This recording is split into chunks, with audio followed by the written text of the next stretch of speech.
In the Oval Office shows Phil Hartman as President Biden sleeping with his head on the desk. There's a knock on the door.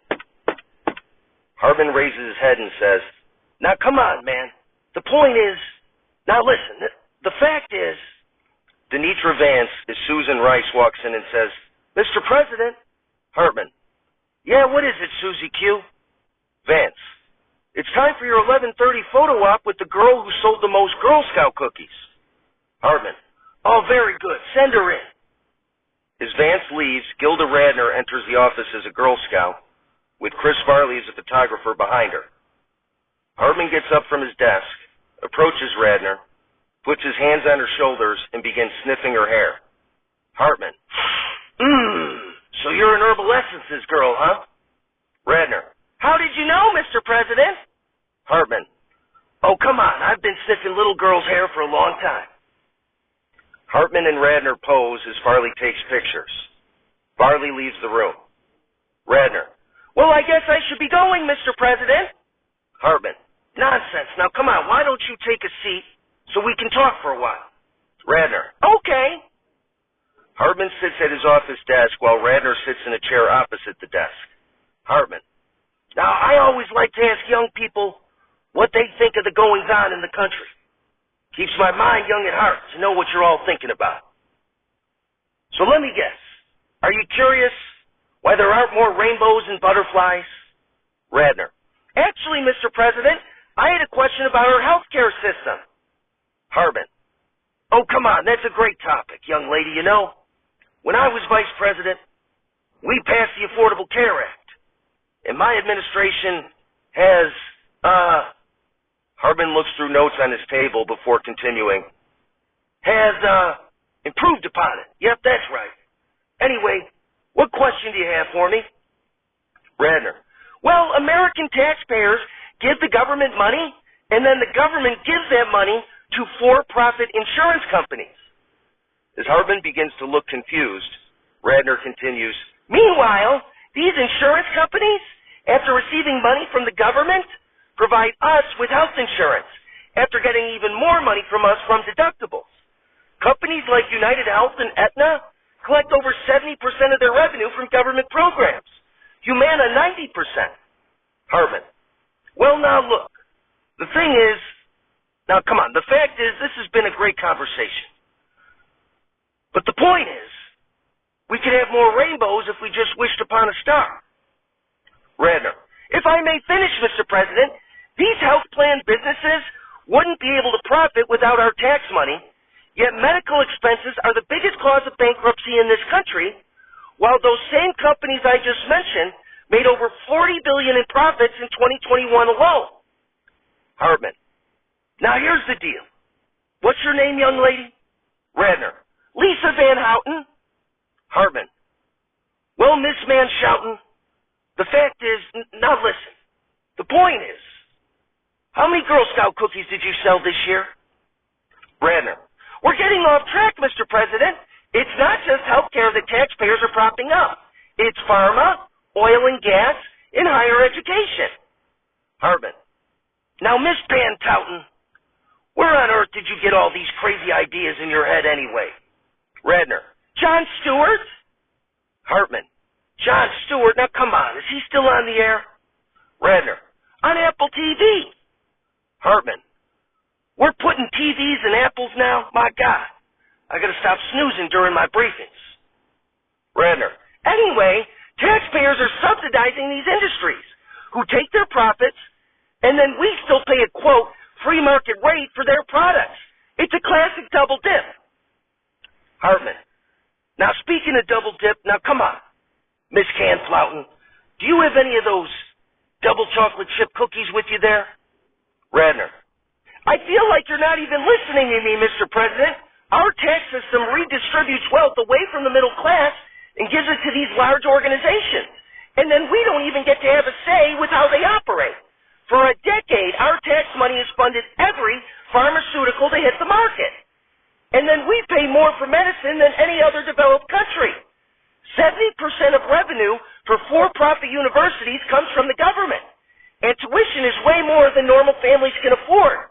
What can you do about this, Mr. President?" Hartman, Well, Hartman looks at an empty teleprompter across the room. Hartman, damn it. Well, young lady, the first thing I tell you is to stay away from all those Apple TVs or whatever you're eating. Okay, and stick to oranges or something like that. Okay, and the fact is, well, the point is that running for political office costs a lot of money.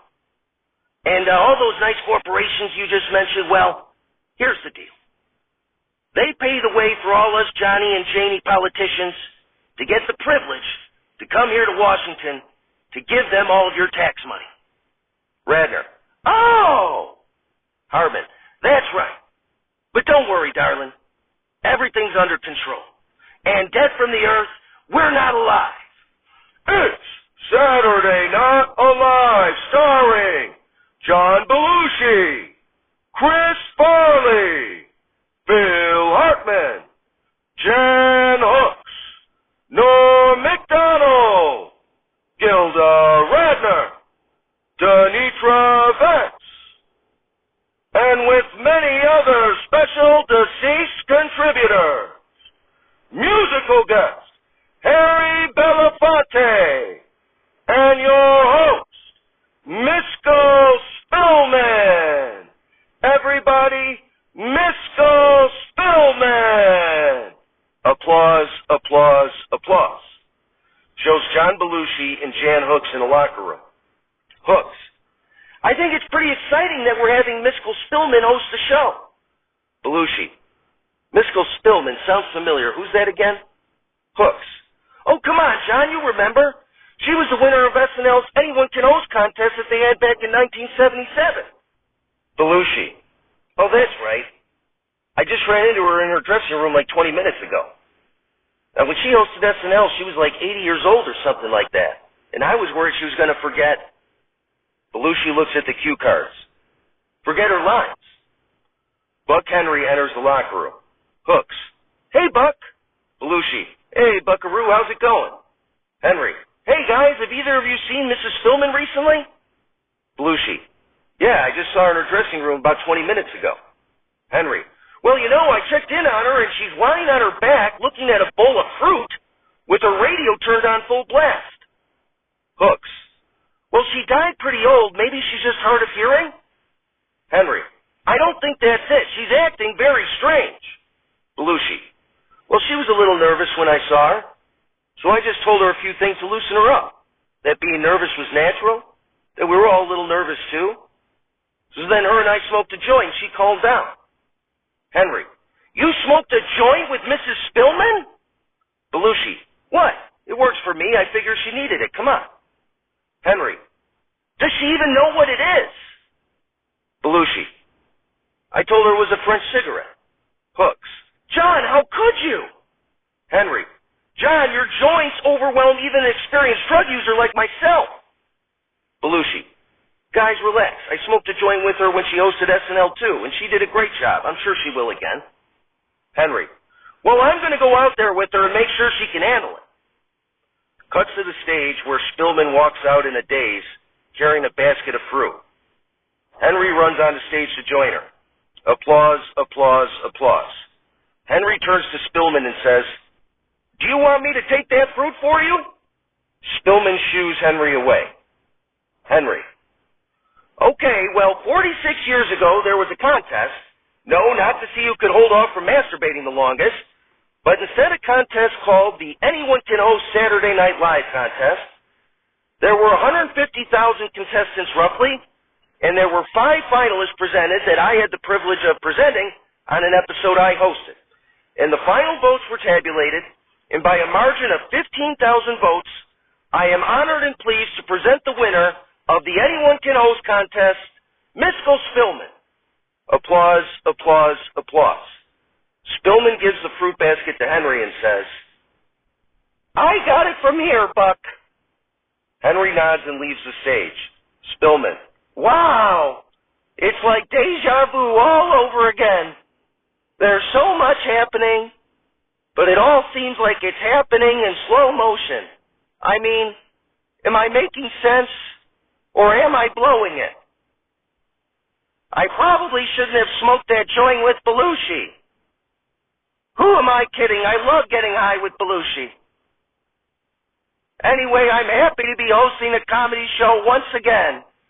Not bad for a grandma with no experience in show business. We have a great show tonight. The singer, actor, and civil rights activist Harry Belafonte is here. So get ready for the Banana Boat song. We'll be right back.